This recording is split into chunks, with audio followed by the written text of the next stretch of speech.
पुणे जिल्ह्यातल्या भोर तालुक्यातलं एक प्रगतिशील गाव केंजळ. जिल्हा परिषदेची या केंजळ गावातली शाळा आज संपूर्ण महाराष्ट्रात प्रसिद्ध आहे. ती इथं राबवण्यात येणाऱ्या कृतीयुक्त अध्ययन पद्धती म्हणजेच ABL ॲक्टिव्हिटी बेस्ड लर्निंग या प्रकल्पामुळे. ज्ञानरचनावाद हा कृतीयुक्त अध्ययन पद्धतीचा पाया आहे. आज सुमारे 1200 पेक्षा अधिक शाळांमधून ABL हा प्रकल्प यशस्वीपणे सुरू आहे.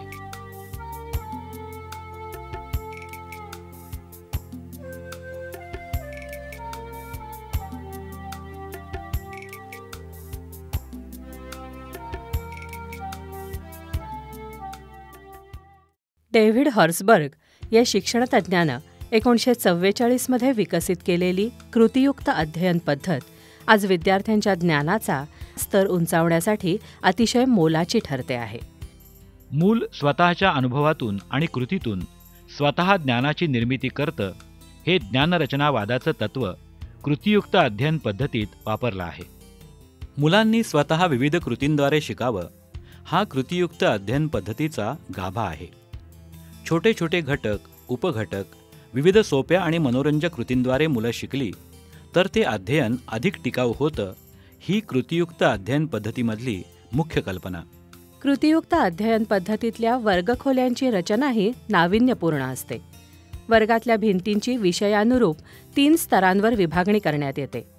सर्वात वरच्या भागात कायमस्वरूपी उपयुक्त शैक्षणिक माहिती असते.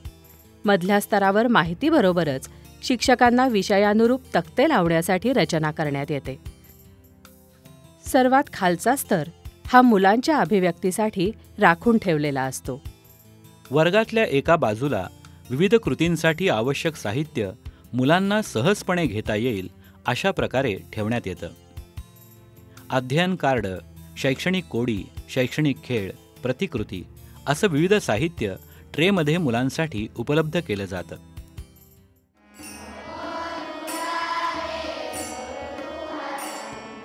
कृतीयुक्त अध्ययन पद्धतीमध्ये शाळेच्या परिपाठानंतर सुरुवातीला मुलांकडून घटकावर आधारित काही सामूहिक कृती करून घेण्यात येतात. स्वरांचं वाचन, कविता सादरीकरण, गोष्ट सांगणं, लेखन अशा विविध सामूहिक कृती करण्यामध्ये मुलं रमून जातात आणि तणावरहित होतात.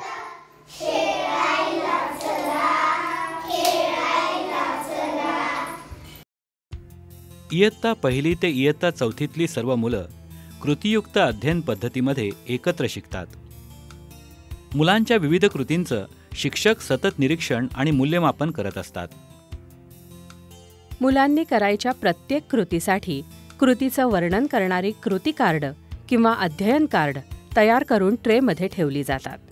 कृती कार्डांभोवती निश्चित केलेल्या रंगांची चौकट आखलेली असते. इयत्ता 1साठी लाल, 2रीसाठी हिरवा, 3रीसाठी निळा आणि इयत्ता 4थीसाठी फिकट केशरी रंग निश्चित करण्यात आलेला आहे. अध्ययन कार्डामधल्या डाव्या कोपऱ्यातलं चित्र हे मुलांनी करायच्या कृतीचं वर्णन दर्शवतं.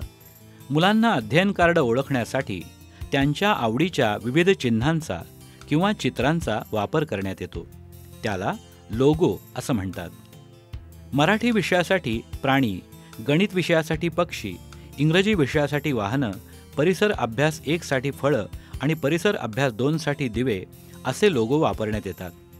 प्रत्येक लोगो एका विशिष्ट कृतीशी निगडीत असतो.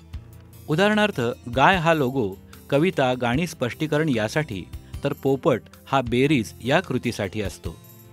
अभ्यासक्रमातला प्रत्येक घटक पूर्ण होण्यासाठी काही शैक्षणिक टप्पे निश्चित करण्यात आले आहेत. यालाच माइलस्टोन असं म्हणतात.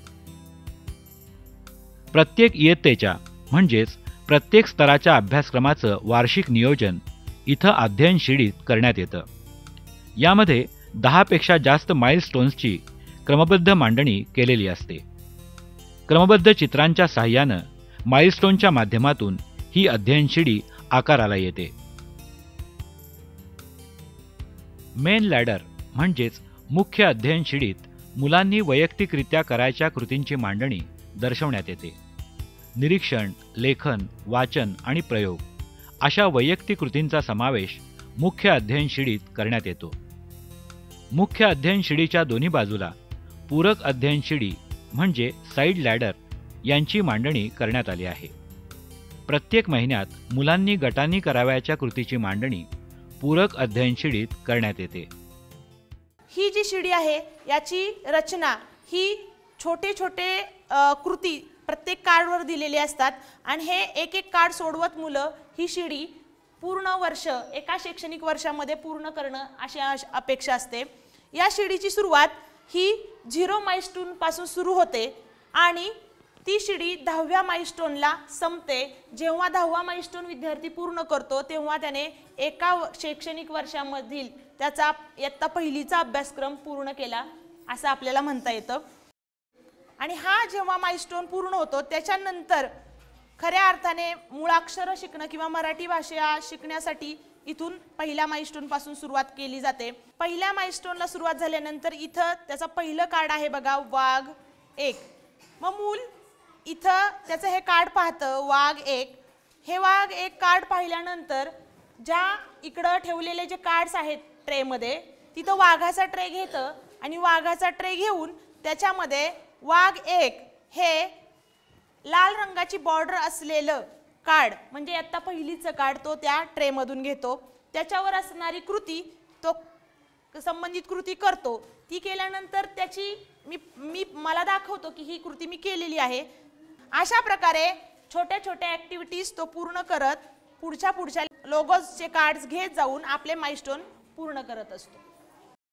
लोगो, माइलस्टोन, अध्ययन शिडी यांचा उपयोग करून विद्यार्थी कसे शिकतात याची उजळणी गणित विषयाच्या माध्यमातून जाणून घेऊया. प्रथम काही सामूहिक क्रियांच्या माध्यमातून मुलांना शिकवण्यात येतं.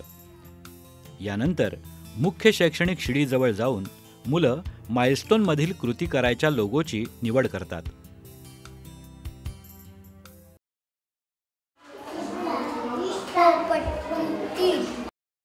यानंतर संबंधित लोगोच्या ट्रेमधून आवश्यक नंबरचं अध्ययन कार्ड निवडतात.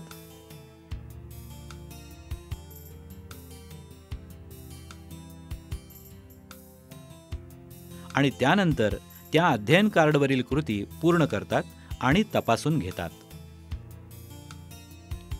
कृतीयुक्त अध्ययन पद्धतीत मुलांची विभागणी नैसर्गिकरित्या 6 गटात होते. पहिल्या गटातील विद्यार्थ्यांना शिक्षक संपूर्ण मार्गदर्शन करतात. दुसऱ्या गटातील मुलांना शिक्षक अंशतः मार्गदर्शन करतात. तिसऱ्या गटातील मुलं एकमेकांच्या सहाय्यानं विचारविनिमय करून कृती करतात. चौथा गट हा गटप्रमुखाच्या मदतीनं अथवा सहाध्यायींच्या मदतीनं शिकत असतो. 5व्या गटातली मुलं ही संपूर्णपणे स्वतः अध्ययन करत असतात. 6वा गट हा मूल्यमापनाचा असतो. स्वाध्याय पूर्ण झाल्यानंतर विषय शिक्षकांकडून तो तपासला जातो. गटाची समूह थाळी दर्शवणाऱ्या ठिकाणी त्या गटातील विद्यार्थी अध्ययन कृती करताना दिसून येतात. ABL मेथॉडॉलॉजीमध्ये शिक्षक प्रत्येक मुलाला शिकायला मदत करतो. सातत्यपूर्ण सर्वंकष मूल्यमापनातल्या ज्या बाबी आहेत, आकारिक मूल्यमापन किंवा संकलित मूल्यमापनच्या, हे दररोज प्रत्येक मुलांचं आपण या ABL मेथॉडॉलॉजीमध्ये घेऊ शकतो. याच्यामध्ये सामुदायिक परीक्षेतला पूर्ण फाटा दिलेला आहे.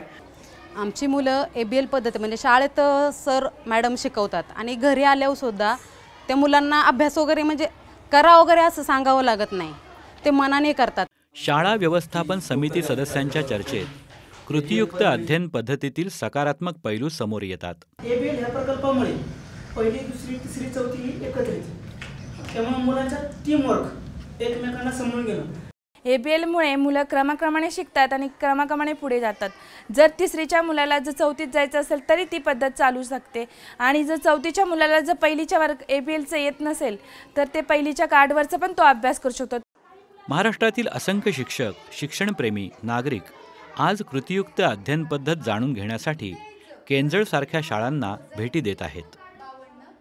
ABLचा इम्पॅक्ट एक असा सगळ्यात महत्त्वाचा जाणवला की यावर्षी 27 मुलं की जी इंग्लिश मीडियमला होती ती आपल्या शाळेत प्रवेशित झाली.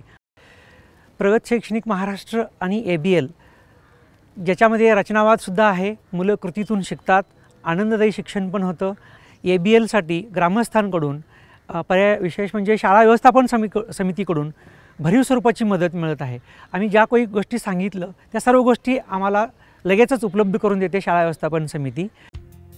प्रगत शैक्षणिक महाराष्ट्राचं स्वप्न साकार करण्यासाठी ज्ञानरचनावादावर आधारित कृतीयुक्त अध्ययन पद्धती हे एक वरदानच आहे.